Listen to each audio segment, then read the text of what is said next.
Good day, everybody. This is the tutorial for the video recording of your teaching event. This is the part 1 tutorial of a 3-part series that will step you through the process to record your teaching event and have it prepared so that you can upload it to your portfolio and have it available for the reviewers.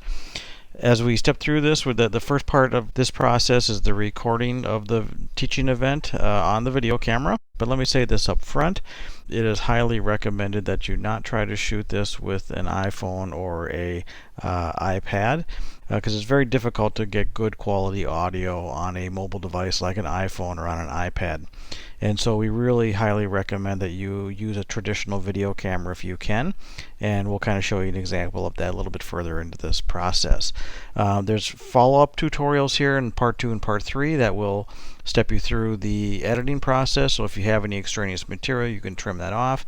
And then also a compression process. The third tutorial here will step you through a way to compress your video file to make it smaller so that it is at an appropriate file size to be used in the TK20 portfolio system. Moving forward here, a couple of things that we want to point out in terms of the procedures for the classroom videotaping of your teaching event. You want to advise your mentor teacher and principal at the school where you're working of your need to record or videotape one of your lessons for your teaching event. So you want to make sure you gain formal approval on that from everybody that's involved. You do have an option if you wanted to have somebody come in as a camera operator to assist you with this, and so in this case you want to make sure that they also have the approval of being in the classroom.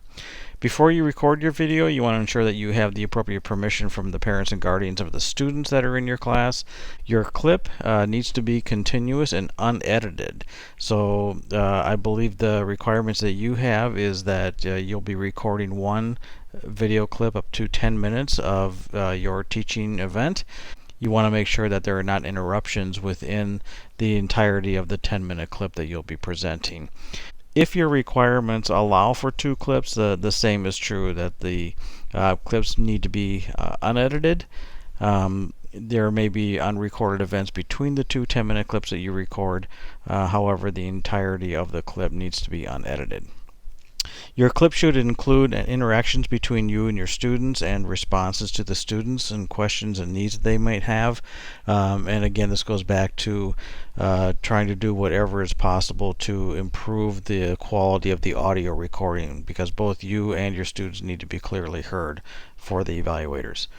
The clips can either feature an entire class or a targeted group of students, or in a lot of cases with special ed you might be just working with one individual student.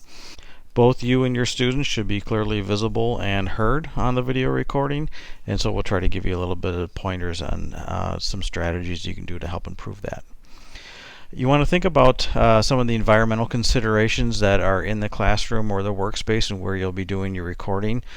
Trying to concentrate the recording and zooming in the camera so that it's focused closely on both you and your students, whether that's one student or a group of students. So you want to think about where you and your students will be positioned within the classroom. If there are different activities that require your students to move around the classroom, you want to think about that. If you are using any kind of instructional materials or aids, they should be clearly visible within the recording. And so you want to take that into consideration as well as you're setting up your space. If you are working with a camera operator, you want to meet with them ahead of time if you have that opportunity, and share the lesson activity or lesson plan that you'll be working with so that they can be prepared to do any kind of camera movements that will best capture that teaching event. It's highly recommended that you practice your videotaping process so that you're familiar with the camera, with the equipment, and have run a couple of tests so that you make sure that everything is working. If you do this with your students and run a simple test, it's helpful for them because they will become accustomed to having the camera in the space and it won't be as intimidating. Most classrooms have a large bank of windows, and that can sometimes present a problem. So you may need to adjust any light source in the room if you have that ability. You don't want to place the camera so that it's facing towards a window. The camera will adjust for that outside light and creating a silhouette effect so that people that are supposed to be in the shot are blacked out or hard to see. If you have access to a traditional video camera like you see here, we would highly recommend that to get a better quality recording. You see with this camera here, looking at the top of the camera, it also does have an external microphone that is connected to it, and this greatly improves the quality of the audio recording that you would be able to get. So you'll see that the microphone is plugged into the side of the camera. If I change the position of the shot here, we're looking here at the left side of the camera where the screen flips out, and you'll see a power switch in this particular camera. The cameras like this are very, very similar to one another, so even though the switches may be in a little bit different position, I think it'd be very easy for you to figure out how to operate them. Most of them will have a on-off power switch that you see indicated here on this camera. Cameras have two primary functions. One is to record the video through the lens, and the other is to play back the clips once you have them recorded onto the card or hard drive, depending on the camera that you have. So you'll see a record or playback button that allows you to switch between the camera mode and the playback mode. And then there's a couple of connections that are generally in the bottom portion of the camera. In this case, on the far left is our microphone input. So if you do have the ability of plugging an external microphone, you would plug that into the mic input. To the right of that, in this case, is a headphone jack, so that you can plug in a set of headphones, or even iPod earbuds are fine, just to confirm that the external microphone is working. And then further down you'll see a USB connection. This is a very, very common connection that you would use to connect your camera to your computer so that you can download the recorded files once you have finished recording your teaching event. The opposite side of this particular camera has a connection for the AC power adapter in the bottom, and that just allows you to plug in the power cord so that you can either charge the onboard battery that you have or use AC power during the recording. A stop-start button in this case is closer to the top, and that simply is a single switch button. So you would depress that button, it would start recording on the camera. You depress it again and it would stop the recording. So again, back to our upper photo of the camera here, you'll notice that this particular setup has a traditional video camera. On the right hand side is an external microphone that is attached, and you'll notice on this microphone on the right side there we have a microphone on-off switch, which is very important. So when you connect an external microphone into a camera, oftentimes it disengages the onboard microphone on the camera, so you want to make sure that the microphone switch is on your microphone. And you'll notice in this case there's also a microphone battery compartment.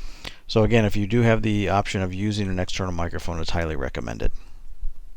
Here is a shot of the battery compartment, so you can see that the battery is included inside, and also the on-off switch is located just above that.